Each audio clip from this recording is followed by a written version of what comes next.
Welcome back, Nick Lenz, Comic Corner, Classics as Non-Classic. This is episode number 450. Yep, I got this particular number. And Doubleshot number 367. Two Marvel trades. One written by Michael Bendis, the other written by Ed Brubaker. Bendis still works for Marvel. Brubaker does not. He started working for Marvel 5 years ago. And I really miss his writing from Marvel. Yeah. Alright. Excuse me. First up, we have Siege. Yep, the main event, actually. This is actually the first thing I've actually reviewed related to Siege. Now, this is just the main trade. This one collects the initial 4-issue miniseries, Siege to Cabal, Avengers The Way Things Are, which is the free comic day issue from 2000, which, by the way, that is the actual story. And I checked it. It's only one and only story. Plus, in between these issues, they do something quite ingenious. They even throw the prelude here as well. Like I think it was like between issues like 1 and 2. They throw these like the transcript issues, where first it's basically on Norman Osborn and the Dark Avengers. The other one's like the Secret Warrior, stuff like that. Yeah, this event came out only 7 years ago, surprisingly. Yeah, and this was the event that basically ended stuff that started way back with Disassembled. Yeah, it's like Bendis had been building this storyline up for 5 years. Like 5 or 6 years, and yeah. Oh, in case you're wondering, yeah, these three are the main big three heroes who actually do something to this main event. While a lot of everybody else basically gets relegated to tie-ins. As for the main event, they don't really do very much. Now, here's something when it comes to Spider-Man. Yeah, his biggest moment is he gets to punch Norman Osborn in the face. Yeah, but he's actually pretty much in, well, I can tell, almost the entire series. He only misses, I think he just misses the opening issue.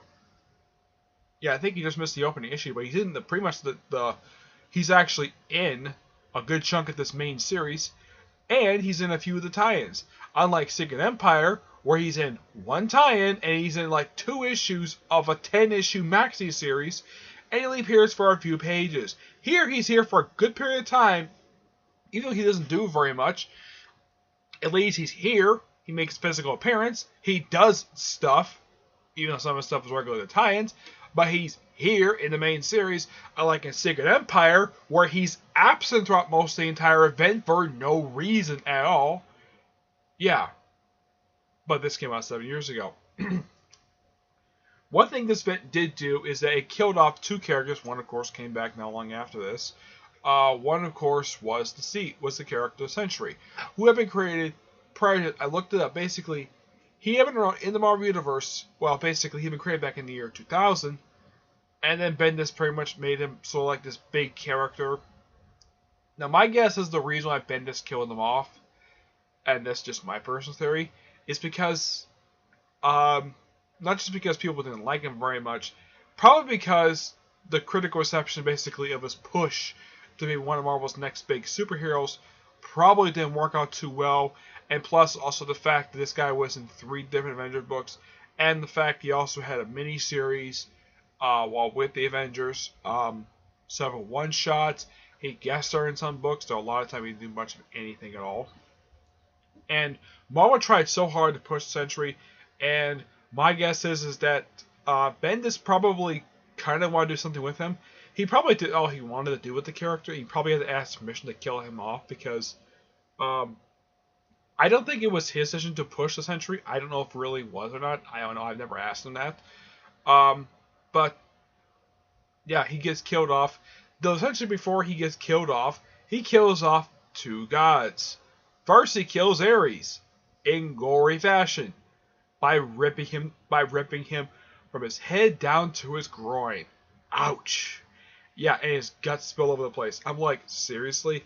Why in the world would you show this in a comic book that's not a Max book? I expect this in a Max book, but not a regular book. Look up it's Teen Plus, but seeing someone's intestines in a 2-page spread is disgusting. Yeah, that's the only criticism I personally have for this particular event, is disgusting, is the gory death. Now, killing off Ares, okay, you want to kill off a character, fine, but you don't need to do it in gory fashion. I'm not going to show it because I'm sure a lot of people probably put it on the web since then, but I am not going to show it. What I am going to show is some awesome moments like, let's see, what's some really good moments that is not gory? Well, some of you probably seen this particular picture of Victoria Hand. She's actually in this, but she doesn't do very much, but she's here. You probably seen this a lot on Wikipedia. Yeah, it's this very picture of her that pops up a lot on Wikipedia. And this picture is taken from, I believe, the first issue of Siege, which, now here's kind of the thing.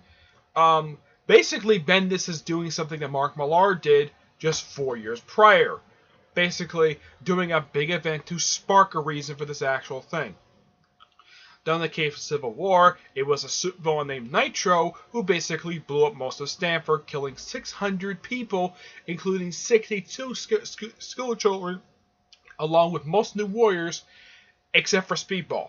Yeah, Speedball basically was somehow survived. It's not explicitly saying that somehow he got blown away. Yeah, it's quite bizarre. Oh, and Volstagg is in the first issue. Now, as for what happens to him after this, yeah, that's relegated to the miniseries Siege and Bide. It's a great miniseries. Basically has Ben Urich and people from Frontline, not Comic Frontline. This is completely related to them. Now, the Frontline, basically, their paper started it started during Civil War, and of course you had this miniseries basically dedicated to them. Basically, it's from the reporter's perspective. So basically, a Ben Urich, a Spider-Man and Daredevil supporting character, working with a Thor supporting character. Which, okay, it's a shared universe. So basically, they're trying to basically exploit that, which is it's exploited really well. The fact that you have these characters all in the same universe and they're interacting with each other really well. And basically, the event that sparkled, kind of this thing basically that was staged, was when the UFOs attacked Soldier Field. Yeah, Soldier Field. The place where the Chicago Bears play. I am not kidding about this. Yeah, that's basically where they attacked. They attacked Soldier Field. Basically, it's just Volstagg fighting the UFOs. Yeah, a group of Hulk villains, mind you. Yeah, these guys are Hulk villains. And yeah, they pop out in people's books. These guys are also responsible for destroying the supervillain prison, the Vault, at the start of John Ostrander Heroes for Hire series. Yeah, these guys destroyed the Vault. They're the reason why that prison is no longer around. Yeah, the Vault was this like very weird rectangular building that's out in Colorado, and these guys blew it up after many breakouts. Yeah, so they pretty much had the stage. Now, Ares is initially on the side of Osborn prior to this, but yeah, they all go out to. Now, at this point in time, the Avengers, let's say the Dark Avengers, mind you, are made up of Iron Patriot, aka Norman Osborn. We also have Carla Softon, aka Moonstone, as Miss Marvel. We have Bullseye. I am not kidding about this. Bullseye is Hawkeye. Matt Gorgon, aka the guy known as Scorpion, who was Venom at this point. He's posing as Spider-Man Core Sentry, and of course, Ares. Well, they did initially have their own Captain Marvel, which was the guy who was basically was Marvel Boy, Norval. Yeah, he quit after the first 5 issues when he found that the whole team was supervillains. And this was just after he had sex with Carla Softon. No, seriously, this happened just like, yeah, basically in issue 5, Carla Softon, in the Dark Avengers series, Carla Softon and basically Norval had sex off panel, and then she goes, oh yeah, the whole team is basically made up of supervillains. And he leaves, and he's not sending into the annual. And after he just pops up now and again. Now he's currently a supporting character in the Royal series by Al Ewing. It's a great series. So they all go out to. Now Ares is basically, because he's the god of war, so you gotta do strategy. And basically, initially, Norman Osborn decided to do this basically through regular channels, basically as the president attacked Asgard. The president said no. Osborn went anyways. Yep. Oh, and by the way, who was the President of the United States in the comic books at this point? Why, Barack Obama. Though, for some reason, the artist doesn't bother to show him. Yeah, this is supposed to be Barack Obama. They basically never show his face at all the whole time he's here. He's only shown from the back, for no reason. I'm not kidding about this. This is supposed to be Barack Obama. And because Marvel loves basically doing where whenever they have a real life president, we have whoever president is the president of Marvel Universe. Though for some reason they don't bother to show Donald frickin' Trump in the universe. I have no idea why. Just that he is. So he basically, most of the time the fighting is basically between the Dark Avengers and Thor of all people. Yeah, Thor. Which, yeah, basically the lie is that, oh, Loki is taking control of Asgard, even though that he actually has not taken control of Asgard. Ares finds out that no one else lied. And then issue 2, basically the Sentry, merging with his personality the Void, decides to basically kill him basically in the gory fashion. And of course, prior to this, now basically one thing Bendis does really well in here is have this book loosely tie into what goes on to these 3 characters on the cover, what goes on in their books. Now there is reference basically when all this attack is going down, Maria Hill is asking the president to call in the Fantastic Four, the X-Men, instead he just sends in the army. I'm not kidding, he sends in the army. Yeah, he basically ignores the request basically to call upon 2 other superhero teams. Oh, and by the way, they're not in this event at all. That's one of the criticisms I have for this thing, is the fact you have the, what are the X-Men doing? They're watching this on TV. No, it's not especially stated. It's kind of implied this prior to the Second Coming would take place right after this. Yeah, basically, prior to this, Iron Man is still in a freaking coma in the Stark Disassemble storyline, which is going at the start of this thing. Thor basically had this point back for 2 years after being brought back during JMS's run for Thor before he abruptly left. Cap just came back after being traveling through time in the Captain America Reborn series, awesomely done by Ed Brubaker. And of course, basically, even though Osborn himself was defeated by issue 3, the heroes pretty much spend the last issue fighting the Void. That's seriously what they fight the Void in the last issue. Thor kills him, sends his body to the sun. Oh, and by the way, there's also a one-shot that comes right after this called Century Fallen Sun. Yeah, I looked it up. That one-shot is not in trade. No, seriously, it is not in trade. It is an aftermath issue dealing with the death of the Century. And is it collected in any of these trades? Is it collected in this trade? Is it collected in any of these trades here? You want an answer for that? The answer is no. Not any of these trades. And these are all the trades that collect the entire event. And yet, the aftermath issue of this entire thing is not in any of these trades. Yeah.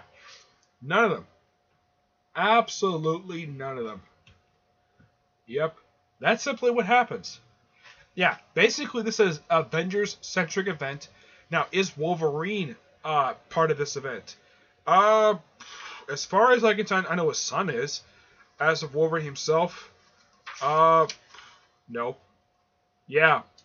Wolverine himself is absent of this whole event. Oh, and prior to this event, no one else before was on a secret group, kind of like the Illuminati, called the Cabal. This is the original lineup, basically. This is what they originally looked like. Yeah, the lineup is consisted of, you can laugh at this. Parker Robbins, aka the Hood, no one else himself, Loki in Lady Sif's body, Doctor Doom, Emma Frost, and Namor. Yeah, this was the original lineup of the group. And then after the events of Utopia, Namor and Emma left the group, and they're replaced by frickin' Taskmaster. I'm not kidding. Taskmaster replaced him as, yeah, this is how Taskmaster is drawn in the Siege Cabal issue. Yeah. Now, what he's doing now, basically, anything involving him, a lot of it is tied into the Avengers Initiative tie-in. There's a little bit involving the Thunderbolts in here as well, basically because there's a lot of books that tie into this thing. So they kind of expanded upon it really well.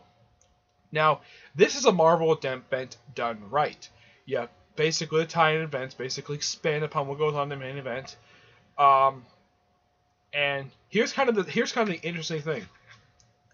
Ongoing series-wise, there's only you have Avengers Initiative, Dark Avengers, New Avengers, Mighty Avengers, Thunderbolts, Thor, Daken, Dark Wolverine, and New Mutants. Basically, you have 7 ongoing series tied to this event.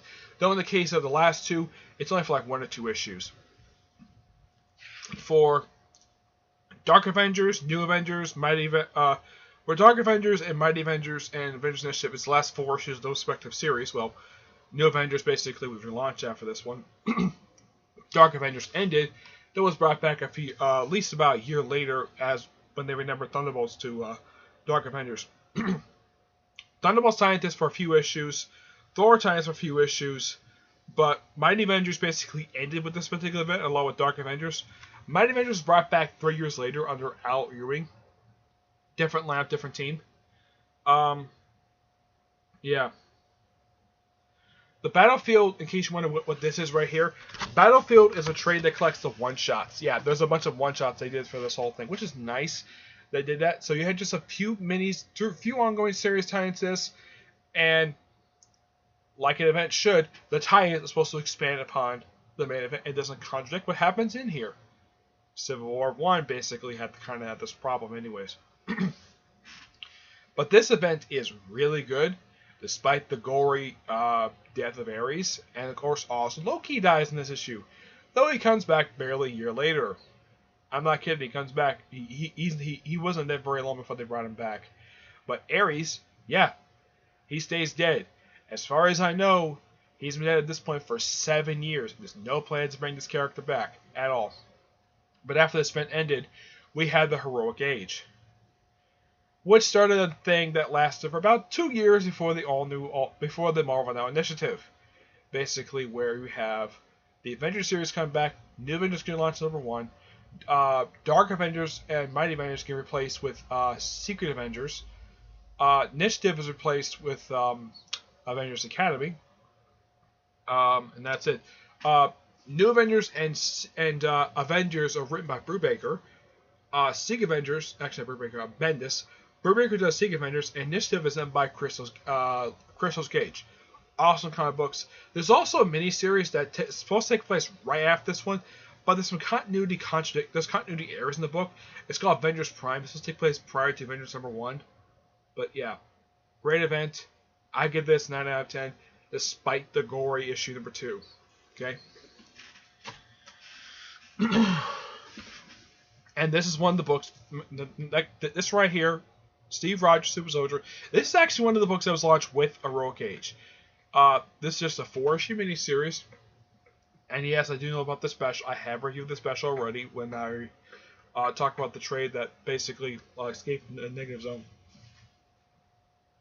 Now, this is basically what Steve Rogers was up to after the events of Siege. Basically, he decided to step down as Captain America, allow Bucky to take over. That basically happened at the end of the thing. He basically, despite the fact they both wore Captain America costumes, both in their costumes, Bucky stayed as Cap for basically a year before Matt Fraction ruined it by attempting to kill him off, though Brubaker retconned it. So, yeah. So Steve Rogers, sometimes called Captain Steve Rogers or Commander Steve Rogers. This is basically his only solo thing he actually did, because a lot of the rest of the time he was seen throughout the entire initiative, he was seen very heavily throughout the whole thing of Heroic Age, where he pops in other people's books as a guest star. He's leader of his own Avengers team, the Secret Avengers, which he led it for the first 21 issues before handing off to Hawkeye, of all people, who led it for the remainder of the run before it got relaunched in 2012 with Nick Spencer take over writing. But yeah, this is basically him doing some espionage stuff, because as Brubaker, he loves doing spy stuff with Cap, and he basically meets up with a guy who's supposed to be the grandson of the guy who gave him his suicide syndrome. Oh, and who is main villain of this miniseries? Machine Smith. Yeah, who's also a Thor villain, who's also a Daredevil villain for some reason. Yeah, it's quite weird. Sharon Carter guest stars for a few issues in here, but this is actually a really damn good series. The artwork is done by his name is Dale Inglesham. Inglesham. Yeah, he recently did Gail Simone's Secret Six series. Awesome artist. Let me show up this guy's artwork. This artwork is fantastic. I mean, look at this artwork. It is amazing. Yeah, this is amazing artwork. And like Siege, this miniseries only came out 7 years ago. And it's one awesome miniseries. If you're a fan of Brubaker, I highly recommend checking this thing out. It is one action-packed miniseries, great story. Kind of wish this was turned into an ongoing series, especially since, well, with Bucky taking up the Captain America title, why not turn this into an ongoing series? My personal guess is the reason why this was just basically a miniseries is because Brubaker was tired of doing Captain America and Secret Avengers at this point, probably several projects. That could have been the reason why, or maybe this was a plan just to keep this a 4-issue miniseries. But this is awesome. I give this a 9.5 out of 10. This is an amazing miniseries. Alright, that's it for this episode. Stay tuned for the next episode, which will be episode 451 and possibly, probably Doubleshot 367. Okay? Until then, I will see you there. Bye. Actually, it's 368. Okay?